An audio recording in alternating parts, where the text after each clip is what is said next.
चांडाल का, काल भी उसका क्या बिगाड़े जो भक्त हो महाकाल का। जय महाकाल, जय महाकाली। आनंदના ગરબા વિશે તમે ઘણું બધું સાંભળ્યું હશે, વાંચ્યું પણ હશે, પણ એ એના કરતા પણ ગૂઢ છે। આનંદનો ગરબો તમે સમજો એવો સહેલો નથી, પરંતુ એમાં એક રસ થઈ જાઓ તો તમને આનંદ આવે।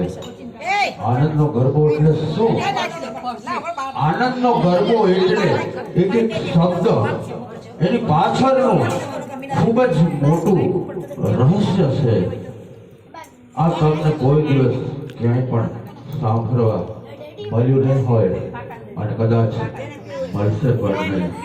હું અભિમાન નથી કરતો, પરંતુ માતાજીની એવી અનન્ય કૃપા હતી કે મારી નોકરી એવી જગ્યાએ હતી અને ત્યાં હું પોલીસમાં હોવા છતાં ત્યાં હું શિવ શક્તિનો ધૂણો રાખતો હતો।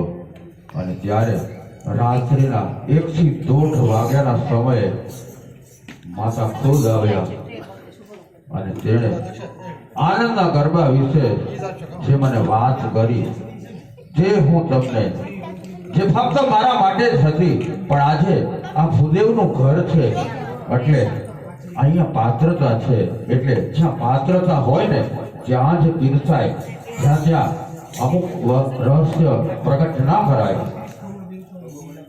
હવે કઈ બોલતા નહીં કે ભાઈ શાંતિ રાખો ને યાર, કઈ ભાન છે? ભૂદેવ છો તમને કઈ ભાન છે? કઈ માતાજીની વાત થાય, માણસની વાત નથી થતી। અલગ ત્યારે માં પ્રગટ થયા અને મને કીધું બોલ ગાંડા ભગત તારે શું જોઈએ? મેં કીધું માં ભક્તિ જોઈએ, બીજું શું જોઈએ? તો માં કે તો સફર આનંદનો ગરબો તું ખૂબ જ કરે છો, તો આનંદનો ગરબો એટલે શું? કે એક આહટ થઈ દંડાસુરનો 14 ભુવનમાં રાજ્ય હતું, એનો ફળ સ્વરૂપ આખું જગત પીડિત હતું, ચિચકાર હતો, ચીસો હતી, તકલીફો હતી। ત્યારે ઋષિ મુનિઓ અને પ્રખંડ બ્રાહ્મણો માતાજીને પ્રાર્થના કરે છે અને કહે છે કે હે માં, આ જગતમાં દંડાસુરનું શાસન છે, દેવતાઓ ઋષિ મુનિઓના યજ્ઞ બંધ થઈ ગયા છે, યજ્ઞ બંધ થવાના ફળ સ્વરૂપ દેવતાઓને યજ્ઞ ભાગ મળતો નથી, દેવતાઓ અજય અને અમર છે તો તે મરતા નથી, પણ દંડાસુર બધાને ખૂબ જ ત્રાસ આપે છે। તો હે માં, આ તકલીફમાંથી અમને છોડાવો। ત્યારે માતા મૂળ સ્વરૂપ માતાનું નામ ભુવનેશ્વરી માતા છે, તેમાંથી એક શક્તિ પ્રગટ થઈ અને તેણે દંડાસુરનો વધ કર્યો। આનંદનો ગરબો એટલે પેલા આ લ્યો, આ એટલે આહટ એટલે કોની? એક આહટ, એક ચિત્કાર, એક તકલીફ, તે આખા જગતની, અને એ તકલીફને સાંભળી આહટ એટલે આવું કે એના ફળ સ્વરૂપ માતાનો દંડાસુરને વધ કરવા આવું।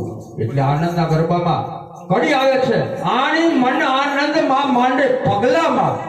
તો માતા તો કુકડા ઉપર બેસી અને નાના સ્વરૂપમાં આ જગત ઉપર આવે છે, પણ એના પગલા નાના નથી, તેની શક્તિ નાની નથી, એની કડી પછી કડી આવે છે। આની મન આનંદ માં માંડે પગલા, કેવા પગલા? તેજ કિરણ રવિચંદ્ર બે નાના ડગલામાં। કે તેજ એટલે કેનું તેજ? કિરણ તો કોના કિરણ? સૂર્ય જે આકાશમાં પ્રકાશિત છે, એના આકાશમાંથી આ જગત ઉપર પ્રકાશિત થાય છે, જગત સ્પષ્ટ દેખાય છે, એવડા મોટા પગલા માતાએ ફેર્યા। તો આ ધરતી ધમ ખાવા માંડી અને બધા જ લોકો ભયભીત થઈ ગયા। ઋષિ મુનિઓ અને દેવતાઓ માતાના પગમાં પડ્યા કે હે માં, આ જગતને ખતમ નથી કરવાનું, તમે જો આવી રીતે ચાલશો તો આ જગતમાં પ્રલય થઈ જશે। તો હે માં, તમે તમારા વાહન ઉપર સવાર થાવ। ત્યારે આવ્યું કુરકુટ કરી આરો કરુણાચાર્ય। ત્યારે માતાએ કુકડાને બોલાવ્યો, કુકડા ઉપર બેઠા અને માતા કીધું ને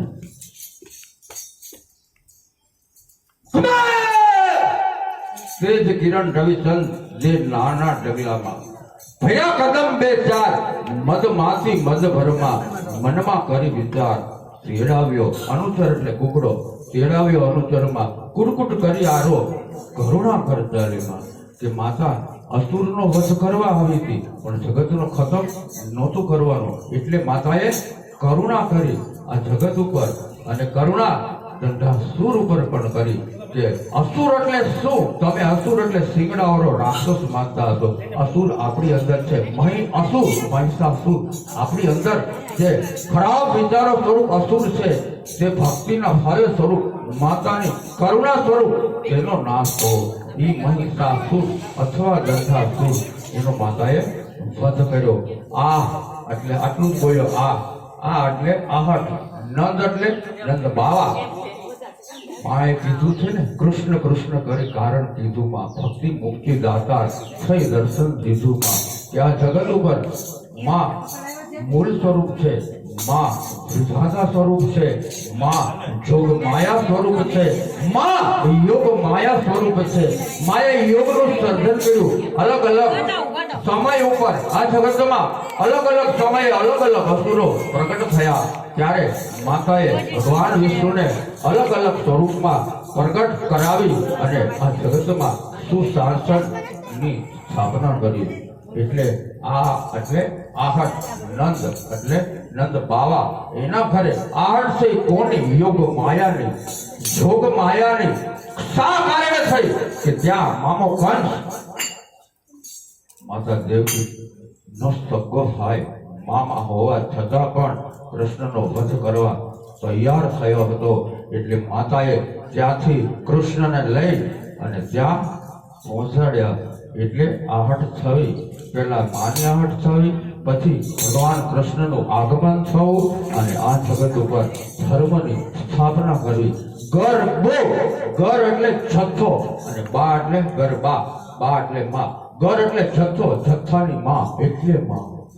અને તમે કોઈ નાની સૂની વાત ન સમજતા, તમે વર્ષોથી ગરબા કરતા હશો, સાંભળતા હશો, અને ફક્ત સમર્પિત થવાય અને સમજી શકું આપણું ગજુ નથી. જય મહાકાલ, જય મહાકાલી. મારી કઈ ભૂલ ચૂક થઈ હોય તો માફ કરજો. જ્યારે હું બોલતો હોય ત્યારે ખરેખર હું તો એક ઓઠું જ હોઉં છું, એટલે કદાચ કોઈ ડિસ્ટર્બ કરતું હોય તો મારેથી ક્રોધ થઈ જાય છે, તો મને માફ કરજો. જય માતાજી.